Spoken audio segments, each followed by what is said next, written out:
प्यारे बच्चों, कैसे हैं आप।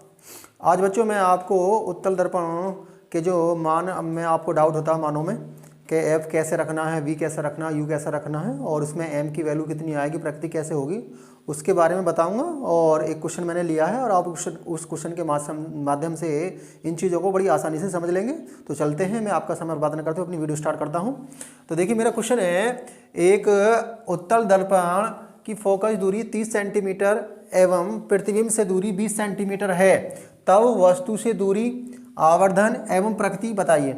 बच्चों जब भी इस तरह का प्रश्न आता है, सबसे पहले हमें क्या करना है कि जो भी हमारे मान दिए गए हैं उन मानों को हम लिख लेते हैं। तो देख लीजिए, हम मान लिख लेते हैं। सबसे पहले हमारा फोकस दूरी दिया हुआ है, तो फोकस दूरी को हम स्मॉल एफ से दिखाएंगे। तो यहाँ 30 सेंटीमीटर है। पहले मैंने मानों को लिख लेता हूँ, उसके बाद बताऊंगा कौन सा चिन्ह क्या लगाना है। तो उसके बाद में यहाँ ध्यान रखना बच्चों, जब भी उत्तल दर्पण की बात हो तो फोकस दूरी जो है हमेशा पॉजिटिव रखनी है। उसके बाद में सेकंड पार्ट बढ़ते हैं, 30 सेंटीमीटर के बाद में एवं प्रतिबिंब से दूरी 20 सेंटीमीटर। तो प्रतिबिंब की जो दूरी होती है बच्चों हमेशा वो v होती है। तो स्मॉल v इजगल टू यहाँ पे 20 सेंटीमीटर। तो यहाँ आप v भी पॉजिटिव रखेंगे। नेक्स्ट बचता है तब वस्तु से दूरी। तो वस्तु से जो दूरी है वो आपकी स्मॉल u होगी। एक बात मैं आपको बताना चाहता हूँ कि यहाँ उत्तल दर्पण में है, जो मेरी पहली वीडियो थी उसमें बताया था कि f हमेशा पॉजिटिव रहेगी, v पॉजिटिव रहेगा, लेकिन u नेगेटिव आएगा। उसके बाद में हमें ये u निकालना है। तो आप क्या करेंगे, हम इसमें दर्पण सूत्र लगा लेंगे।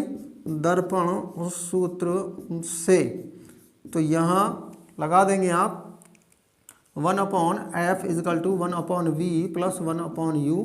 मानों को रख देंगे तो 1/f की वैल्यू रखेंगे आप 30 इक्वल 1/v, v जो हमें दिया है 20 प्लस 1/u।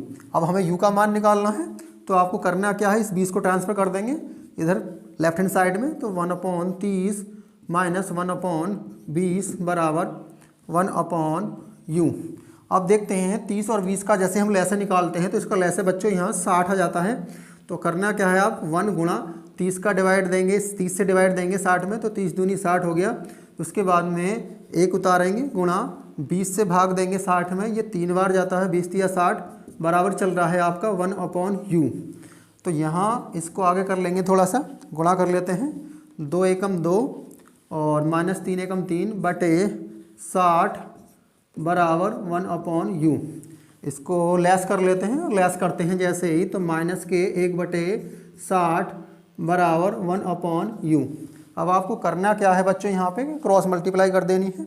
तो यहाँ से जब क्रॉस करते हैं तो माइनस u इजकल टू 60 हो जाएगा, माइनस u इजकल टू 60 हो गया। अब यहाँ से ही जैसे हम इस चिन्ह को उसके पास भेजते हैं तो u बराबर माइनस के 60 सेंटीमीटर हो गया। तो आपने देखा जो पहला मान हमसे वस्तु से दूरी निकाली थी वो -60 सेंटीमीटर की आई थी है। सेकंड पार्ट पूछा है हमारा आवर्धन।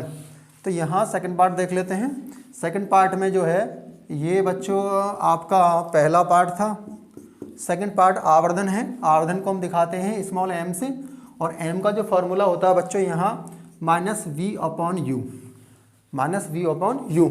यहाँ पे वैल्यू रख देंगे। तो माइनस v की जो वैल्यू है हमारी 20 है, 20/u की वैल्यू देखते हैं। तो यहाँ ये जो हो गया माइनस के 60 है, तो यहाँ -60 कर देंगे, यहाँ से माइनस काट देंगे, तो यहाँ 0 से 0 कट गया। तो ये 2/6 इसे काट देंगे, 2 से 2 एकम 2, 2 तिया 6, 1/3। तो यहाँ ये जो हो गया 3 से डिवाइड देना चाहें डिवाइड दे सकते हैं।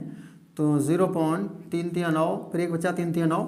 तो यहाँ m इजगल टू 0.33।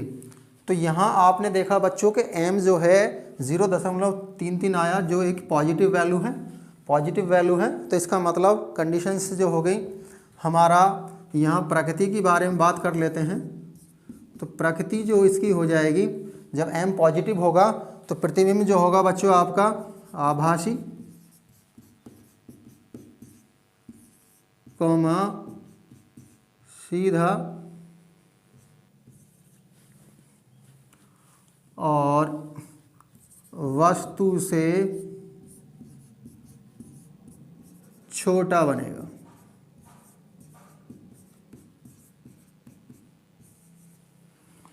तो इस प्रकार आपने देखा कि किस प्रकार से हमने सारे सवालों को बहुत ही आसान तरीके से कर लिया। अगर बच्चों मेरी ये वीडियो आपको पसंद आई हो तो लाइक्स, कमेंट्स और सब्सक्राइब जरूर कर लेंगे। धन्यवाद।